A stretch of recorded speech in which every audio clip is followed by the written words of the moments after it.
Muy buenos días, señoras y señores, ¿cómo están ustedes? Hoy día vamos a conversar del lenguaje bien dicho, bien hecho y buscado, interpretado y enseñado por un curioso profesional.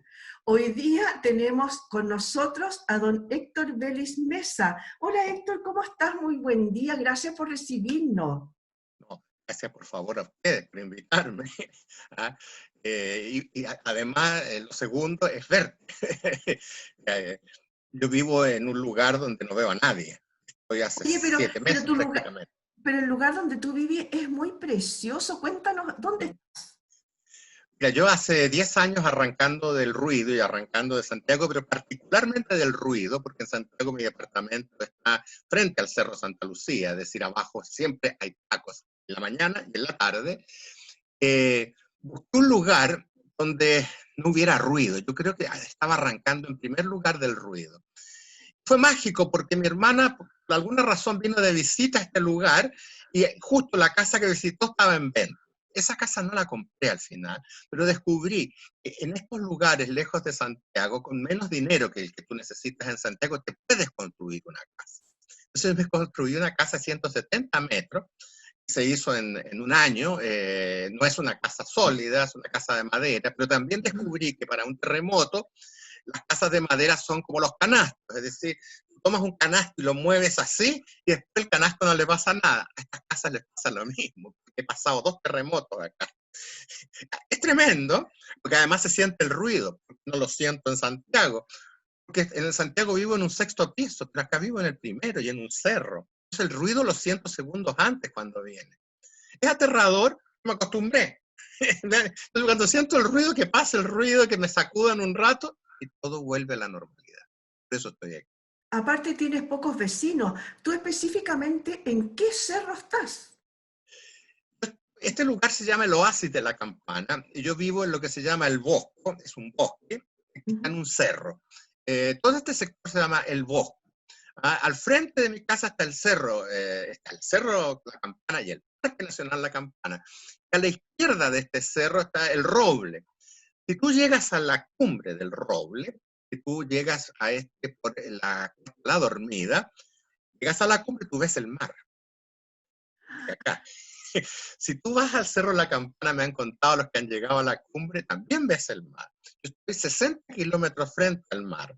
Pero si quiero ir al mar, tengo que salir a la ruta 5. Entonces, 60 kilómetros se transforman en 100. Tengo que Claro. salir, ir a la Calera, entrar a la 60. Entonces, claro, si yo pudiera llegar directamente, no me demoraría nada. Te podrían poner un Claro, claro. Pero todo este tirarte lugar además está muy restringido. Aquí, por ejemplo, donde yo vivo, es difícil ingresar. Fíjate que varias de mis vecinas, son dije vecinas, aquí se vienen mujeres mayores, solas, jubilaron, mujeres que trabajaron toda su vida, un día jubilaron, se quedaron solas, y me llamó la atención por qué se venían a este lugar. Porque dicen que no hay lugar más seguro que acá, se sienten mucho más seguros que adentro. claro, Es decir, que lleguen a su parcela para tratar de hacerles daño es casi imposible, claro, casi claro. imposible. Y la entrada son verdaderos Rottweiler los que, los que atienden la entrada. Entonces, si tú tienes todo bien, tienes tus tarjetas de ingreso, porque aquí es todo automatizado, la cantidad de camionetas que circulan, porque nos están cuidando a nosotros solamente, están cuidando que no haya incendios. Perfecto. El problema. Claro. Incendio, yo Pero, estuve en uno, y sé lo que es un incendio, que pasen durante toda la semana, a cada hora, los helicópteros sobre tu casa, ¿y por el agua, te llegó cerca? a 1 kilómetro. Ah, Ese día ya. pasé susto. Me quedé solamente por los perros. Se fueron todos, pero yo me quedé por los perros y dije, si se acerca, los tiro adentro del auto y salimos Claro, arrancando los tres. claro. Ahora murieron los perros, lamentablemente. Yo, por la Oye, edad que tengo, no creo que vuelva a pero tener perros y gatos. Pero no tienes perros, pero tienes unos zorritos que yo sé que te van a ver y se instalan ahí en tu terraza y les has puesto agüita Ay, para que vayan, todo, pero claro. no les das comida Sí. para que no se aguachen. No, no, no. Claro, lo que pasa es que hay un tema con la comida que nos han recomendado, no nos obligan acá, aquí se Ujú. recomienda. cosa, tú te vienes porque crees en este lugar, que no se les dé alimento porque ellos se podrían acostumbrar a ser alimentados y ellos deberían procurarse su alimento. Yo no creo mucho eso, porque los gatos, yo toda mi vida tuve gatos, muy regalones, que dormían en la cama, pero si llegaban a salir fuera de la casa, ellos se convertían en cazadores. Es decir, nunca perdieron el instinto, el zorro tampoco pierde el instinto, pero para ser responsables con el medio ambiente y con los vecinos, no se les alimenta.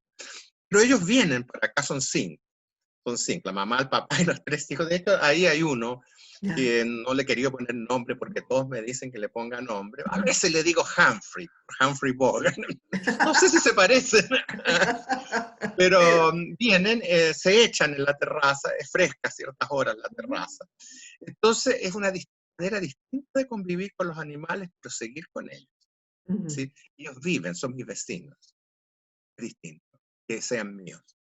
Claro, sí, po. Oye, pero qué maravilla que vivas ahí. Aparte de eso, no solamente los zorritos, sino que me imagino que debes tener una diversidad de aves y de Sí, cantos que te sí, despiertan en la mañana. sí, Esto muy breve para que entremos en lo que nos convoca. sí. En realidad es muy entretenido conversar contigo, pero quiero que hablemos de tus libros. Cuéntame, ¿cómo te abasteces? ¿Cómo lo haces con eso? ¿Vas una vez al mes a comprar? ¿Se te olvidó el pan y sonaste? ¿No, no tenés pan nomás, po? Mira, hace poco escribí un libro que se llama Profesiones y Profesionales con fecha de vencimiento, que lo hicimos con Fernando Vigorena. Le he hecho muchos libros a Fernando, pero este lo hicimos juntos. Y tiene mucho que ver con la pregunta que tú me has hecho. ¿Ah? Que tiene que ver con el gran defecto que tiene la educación, en todo sentido en Chile, es que a ti te enseñan básicamente a ser empleado, pero no te enseñan a crear trabajo. Por ejemplo, yo soy periodista y nadie nunca me dijo que yo podría haber hecho un emprendimiento propio relacionado con el periodismo, sino que si lo hice fue porque por otra razón, pero no porque me lo enseñaran en la universidad ni en el colegio. Uno le enseña cómo obedecer, pero no a crear o no a liderar un proyecto. Y eso tiene que ver con el libro. Y aquí se demostró con la pandemia exactamente esto que estoy diciendo. Ya, abajo, cuando digo bajo porque tengo que bajar hacia el pueblo, Rabú, Ujú. hay almacenes como almacenes que durante 50 años estuvieron iguales, es decir, algunos casi sin piso de tabla o cerámica. Bueno, Ujú. se demoraron 2 días en crear un delivery. 2 días. 2 días. Entonces, ahí te demuestra la capacidad del ser humano para reinventarse. Entonces, María José y Adán, que tienen los negocios más cercanos, en 2 días tenían armado el delivery hacia arriba. Entonces, uno llamaba por teléfono, le hacía el pedido, hacía la transferencia, y a las 7 de la tarde llegaba una camioneta y llegaban las cajas. Entonces uno bajaba y aquí está su caja, hasta luego. Ujú. Entonces, desde ese punto de vista no hubo un problema. El segundo es que acá somos 3 los periodistas que decidimos venirnos para acá. Ya. Ah, uno está por llegar, que es Sergio Mardona de las últimas noticias, que acaba de jubilar, su casa la están terminando, pero Hernán Morales está conmigo, una parte importante. Aprendió a hacer pan. Entonces, pero ya la obsesión que tienen, es periodista y diseñador, Ya. pero lo que entendí es que una persona en esta circunstancia, en cualquier circunstancia distinta, puede desarrollar otras habilidades. Y nunca en mi vida he comido un mejor pan que el que se hace ahora acá. Es notable. Y de ahí llegó la repostería. Entonces, yo mismo cocino todo, hago guiso, por ejemplo, hago charquicán. No hacía charquicán antes, pero ahora hago charquicán, puedo hacer porotos granados. Entonces descubrí que el tema, ¿sabes cuál es el tema de la soledad? El Ujú. tema de la soledad, cuando tú te vienes a un lugar como este, que realmente es solo, es que tú Ujú. nunca vas a estar solo y tienes hijos. Nunca, nunca, nunca, jamás. Es decir, esta fue una oportunidad para leer más que antes. Siempre he Sí. sido un buen lector.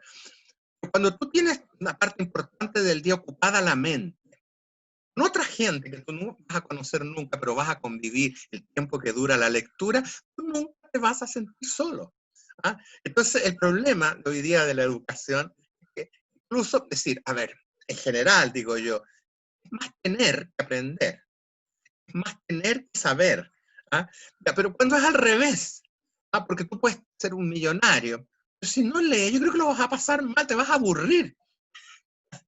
¿Cómo hago para ganar dinero? Y lo segundo, que tú tienes que inventar algo. ¿Ah? Lo que estamos haciendo ahora, en este minuto, por ejemplo, yo no tenía idea de lo que era el Zoom. Tuvieron que, la primera vez que me llamaron, tuvieron que enseñarme a usar esto. Y de pronto esto se hace en una cosa natural, es decir, me han llamado muchas personas por Zoom, pero esas otras personas también están en un proceso de reinvención. Tú misma, yo me acuerdo cuando te conocí, ¿ah? Pero uno cuando piensa que uno a lo mejor, en el caso mío, yo tengo 71 años, debería estar retirado, no pienso retirarme, no pienso.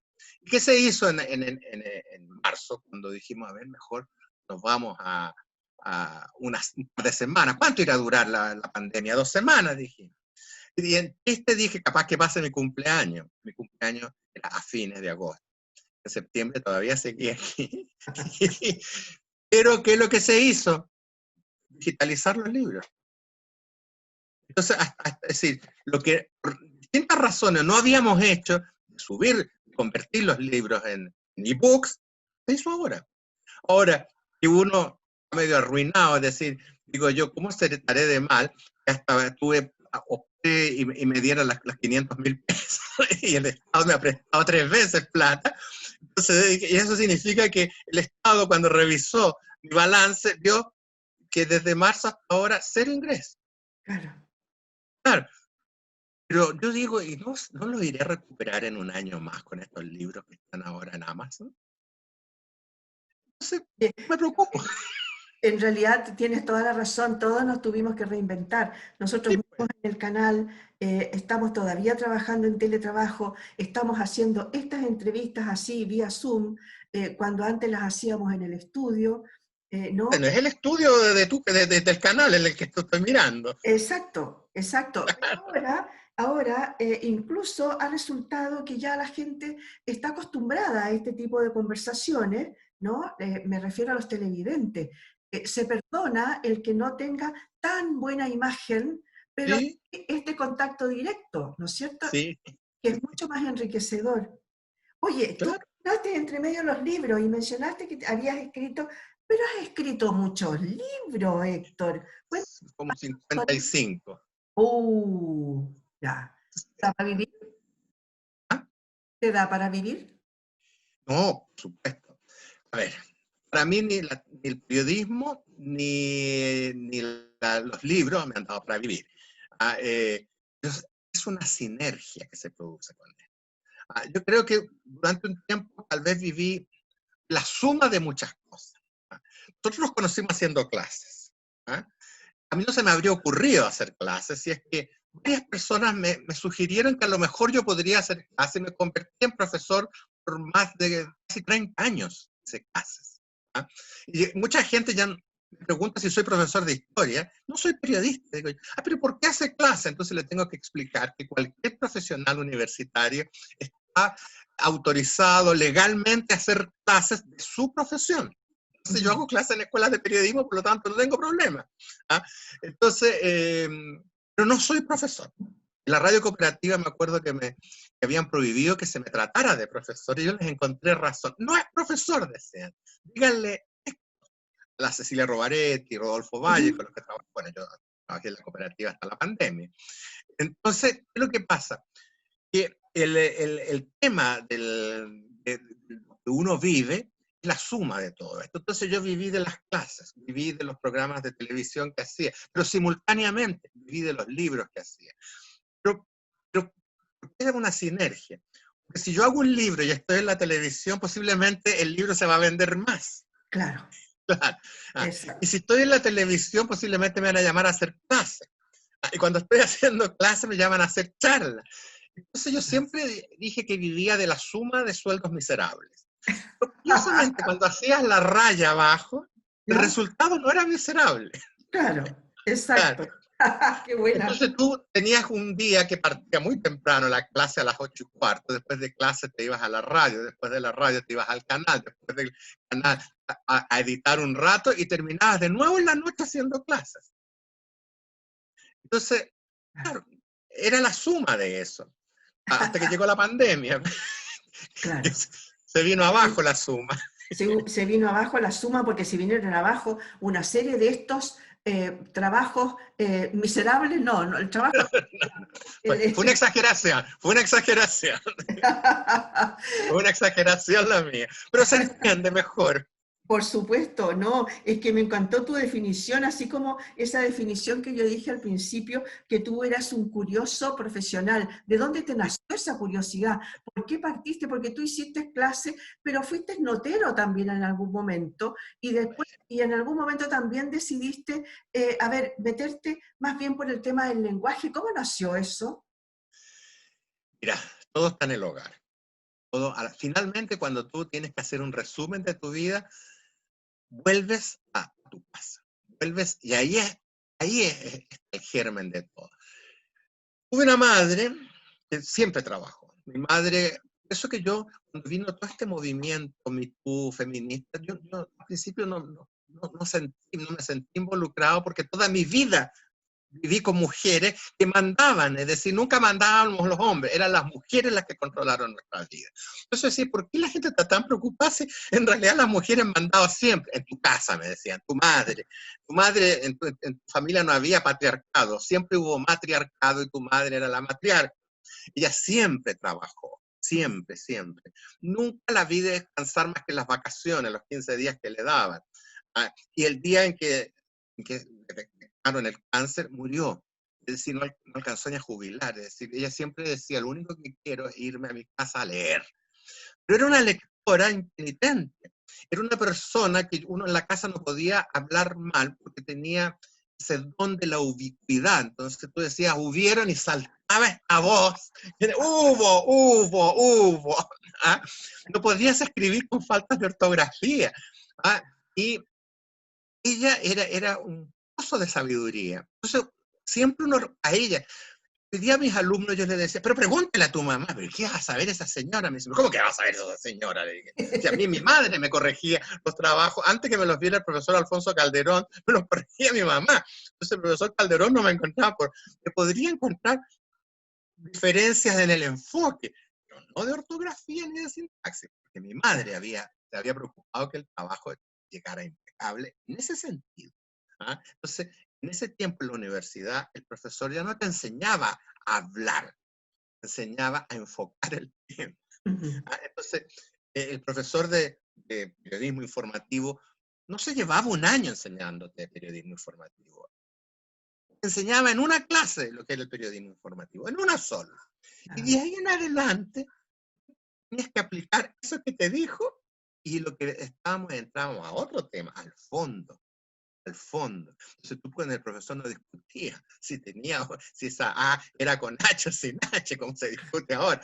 Claro, Discutía el enfoque, el punto de vista, la calidad de la información. Eso discutías con ese profesor. Eso es lo que echo de menos. Eso fue lo que me llevó a irme de la universidad. O sea, es que yo me fui de un momento para otro. Es decir, me paré de una reunión y dije renuncio. Y no lo pensé. Salí de esa reunión y fue la razón porque reprobé un curso completo. No sé si era como en la universidad, bueno, tú la conoces también como yo, reprobar un curso completo. No era llegar y hacerlo. ¿Ah? claro. Eso podía significar que eras tú el malo. No, posiblemente no sabes enseñar. Cuando tú sabes que no es tu problema, y cuando tú sabes que una vez que te enfrentaste al curso y le dijiste que habían todos reprobado, te dicen, tienes toda la razón. Si los alumnos te lo dicen. Y después, incluso en la universidad me preguntaron, qué raro que nadie reclamó en contra de ti, me dijeron. ¿Por qué iban a reclamar? Le dije yo, porque no vino ni un papá, dice, ¿cómo este señor se da el lujo de reprobar un curso completo? No, si el problema era otro, le dije yo. Si ese señor hubiera venido a hablar conmigo, yo le tendría que haber mostrado el libro de clase y habría descubierto que su hijo no viene a clase. Claro. O que su hijo se sacó puros unos. Entonces, el problema del alumno era explicarle a su padre por qué no venía a clase. ¿Y tú crees que se van a arriesgar ellos a que su padre venga a descubrir si ellos venían a clase o no? ¿O se sacaban un uno en las pruebas? Entonces, no. Y me paré y me fui. Y no volví más. Hasta el año pasado. Ya. de 18 mujeres mayores, ya. Mm. Mayores, digo yo, entre mi edad y más abajo, hasta de los 50 a los 70. Se les ocurrió hacer un libro, el Prodemu las ayudó, puso 2 profesores para que les ayudaran a hacer el libro. La universidad de la que yo me fui, con Sergio Campos a la cabeza, decidieron que volviera a ese curso con estas mujeres. Mujeres, no eran mujeres millonarias, ni ricas, ni profesionales, era gente de trabajo. Mujeres notables, ¿ah? Etnias, estaba todo ahí. Estas mujeres me devolvieron a mí el deseo de enseñar, porque eran una verdadera esponja. Es decir, ellas, todos los errores que cometían cuando escribían eran nuevos. Nunca cometían 2 veces el mismo error. Entonces era notable. Ellas, una vez yo les decía esta frase y la arreglamos y nunca más volvían a cometer. El libro lo sacamos. El día de la presentación, ahí te vas a dar cuenta porque lo lamento tanto. Lo que pasó el día de la presentación era el 8 de marzo. Ni siquiera estaba en Santiago, a nadie se le ocurrió salir, era el Día de la Mujer, el Claro, estallido social y la claro, pandemia. claro. Ah, claro. Pero el libro lo hicieron, es decir, por primera vez yo hacía algo que siempre creí que tenía que hacerse en la universidad. Si tú haces clases de televisión, para mí el examen lógico sería que ese curso hiciera un programa de televisión y que Claro. cada uno cumpliera un rol dentro de él, desde el que dirigía hasta el que hablaba, pero estaban todos los roles de la televisión en ese curso. Y tú lo podías después ver. Cuando yo hacía clases, enseñaba a hablar, el examen era un noticiario corto, que tenía que hacer un alumno, pero yo no le tomaba el examen, llevaba personas de fuera.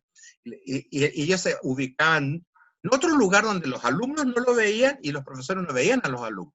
Los alumnos estaban en el estudio, cada alumno pasaba y hacía su parte noticiario. Era analizado por otras personas fuera que no sabía cómo habían llegado ahí. Entonces yo les decía, si yo les pongo la nota, yo los conozco. Entonces no sé cuánto va a influir en que yo te conozca y a lo mejor a mí no me caían ni bien ni mal los alumnos, me caían todos, me caían como tiene que caer un alumno. No tenerles mala barra, como se decía antes, ni tampoco buena, sino que ser lo más objetivamente posible. Entonces prefería que lo hiciera otro. Y muchas veces, estoy seguro que los que fueron le pusieron mejor nota que yo le habría puesto. ¿Pero por qué? Porque ahí veíamos realmente al alumno que sabía o no sabía, que había aprendido o no había aprendido. Imagínate el primer día que el alumno hablaba, yo le hacía clase de expresión oral, frente a una cámara, y después veía la última clase, la otra persona que estaba hablando frente a la cámara.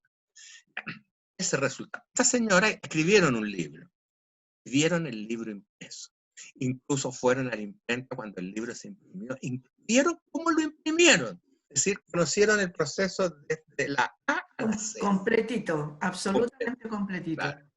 Fue notable, fue notable, fue Oiga, notable. entonces usted no será un profesor, pero entonces es un maestro, pero ya no, has tenido una gran influencia en muchas generaciones, y no solamente generaciones de alumnos, sino que generaciones de lectores, con tus 55 libros. 55 libros.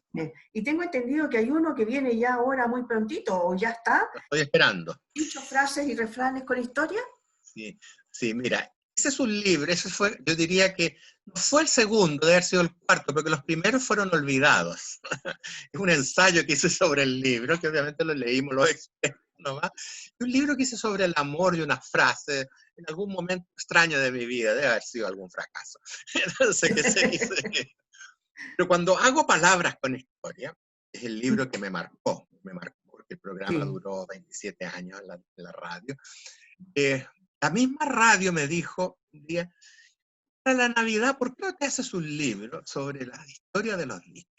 Eso me lo pidieron en la radio. Eh, la Gema Contreras, no sé si alguna vez la conocí. sí, Ella estaba claro, aquí en Gema, claro. sí, El claro. libro se hizo. Se hizo un libro de dichos, frases y refranes con historia que se le envió de regalo a la gente, a las relaciones de la...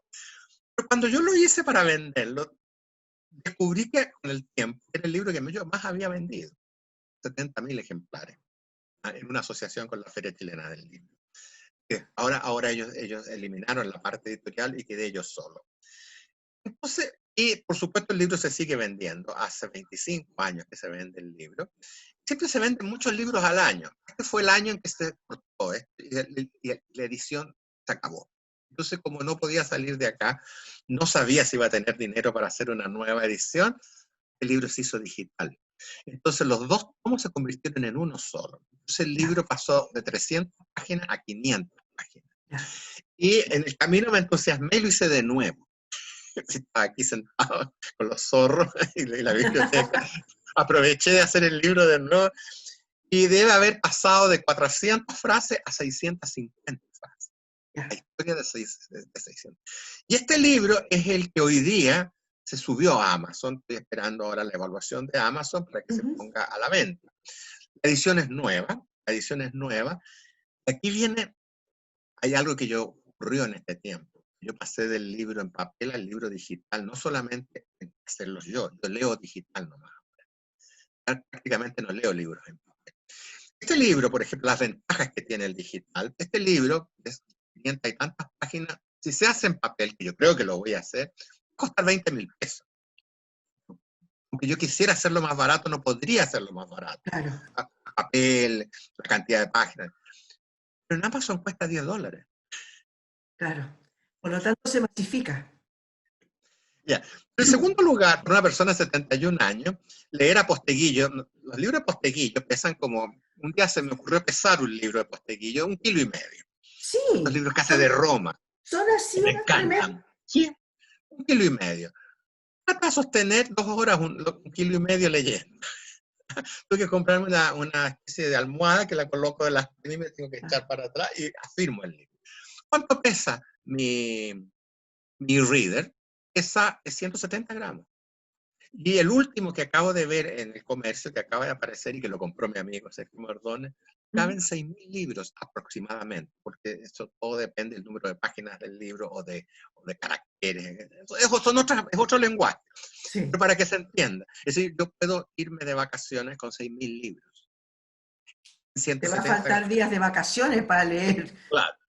Lo otro, que yo he sido editor de libros de personas que ya tienen mi edad o más que mi edad, y he ido a las presentaciones donde va gente de mi edad y más que de mi edad, y después que miran el libro se acercan y me dicen, qué buena tipografía, grande, me dicen. Aprendí. El libro tiene que tener tipografía grande porque los grandes lectores de este país tienen más de 50 años. Exacto. Pero en el ebook no importa la tipografía porque tú la eliges.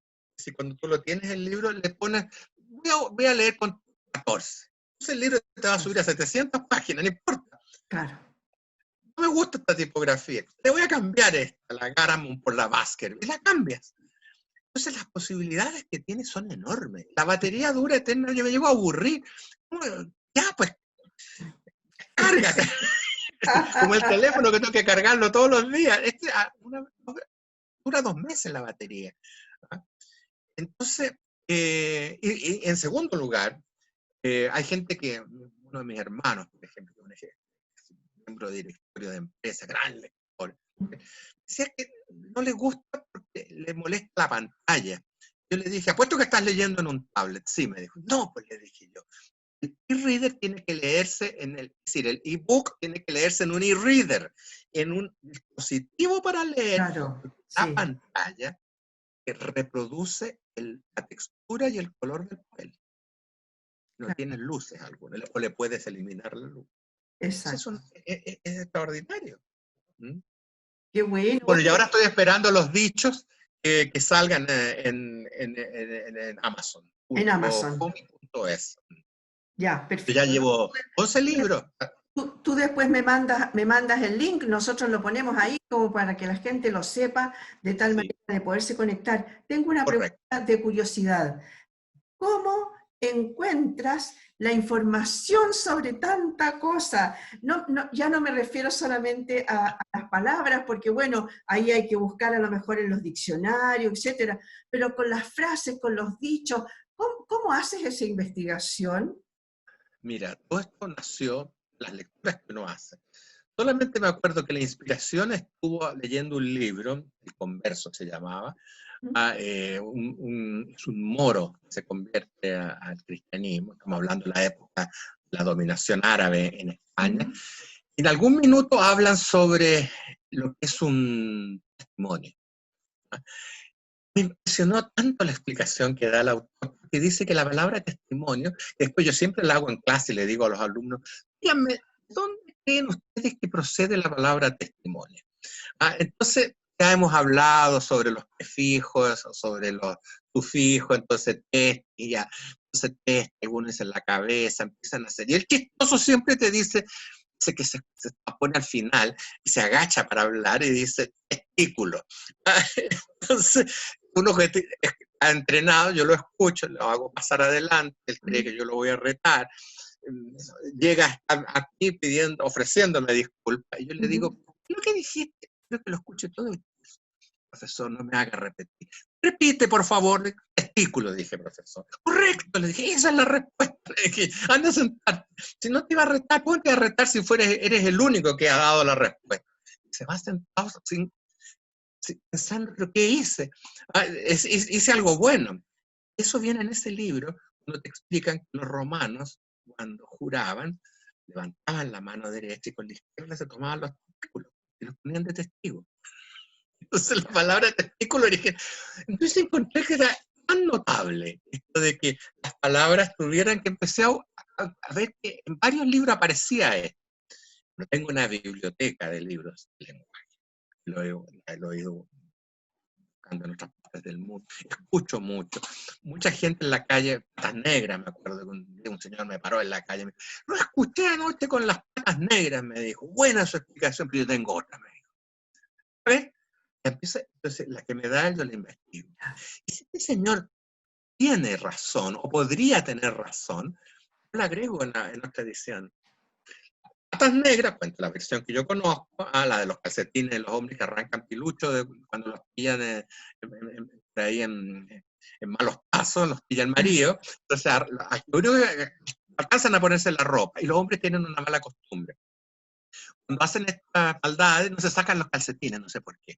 Entonces, cuando arrancan, lo único que se ve a lo lejos es una figura con las patas negras, con los calcetines. Pero él decía que no, que era un minero del carbón, que trabajaba pata pelada. Entonces, cuando llegaba a reemplazar al marido de la señora, no se había bañado todavía. Entonces, y lo empecé a averiguar, y en Lota todos conocen esa versión. Entonces, tú así vas. Por eso que son libros que se hacen por años. Y por eso que yo los vuelvo a hacer. Porque la información siempre se va renovando. Nunca hay una sola explicación para una frase. Ahora es tan difícil decir, yo estaba ahí cuando la dijeron. Claro. Cuando nació. Cuando nació. Claro. Obvio que sí. Claro, Oye, nadie se acuerda. ha sido notable en realidad, Héctor. Cuéntame otra cosa. Hoy día me dices que por pandemia ya no estás haciendo clases, tampoco en forma así. Estoy haciendo más que este trabajo de digitalizar los libros. Sí, por supuesto, yo como editor estoy haciendo libros para otras personas. El trabajo del editor es revisar el libro, Claro. conversar después con el autor y sugerir. El autor siempre es la última palabra de su libro, pero uno le puede sugerir algunas cosas. Y llego hasta el final. Y hemos hecho libros bien interesantes. Y en eso estoy, pero sí alejado del mundo de las librerías. De la docencia. Y por supuesto que nunca me han dejado irme desconectado, cosa que yo lo disfruto todos los días miércoles. Es decir, me llevo muy bien con... Es que son como, a ver, lo que yo siempre he creído que del conductor de televisión. Yo no veo matinales por una simple razón. No puedo creer que necesiten 20 personas para entrevistar a uno. En el pasado bastaba uno para que entrevistara a los 20. Me acuerdo de programas donde era al revés, pues, donde había un conductor y 20 invitados, y ahora son 20 panelistas y un invitado, lo hacen papilla entre los 20. Porque ninguno sabe mucho. Entonces yo recuerdo ese talento que tenía la gente en la televisión para manejar un programa.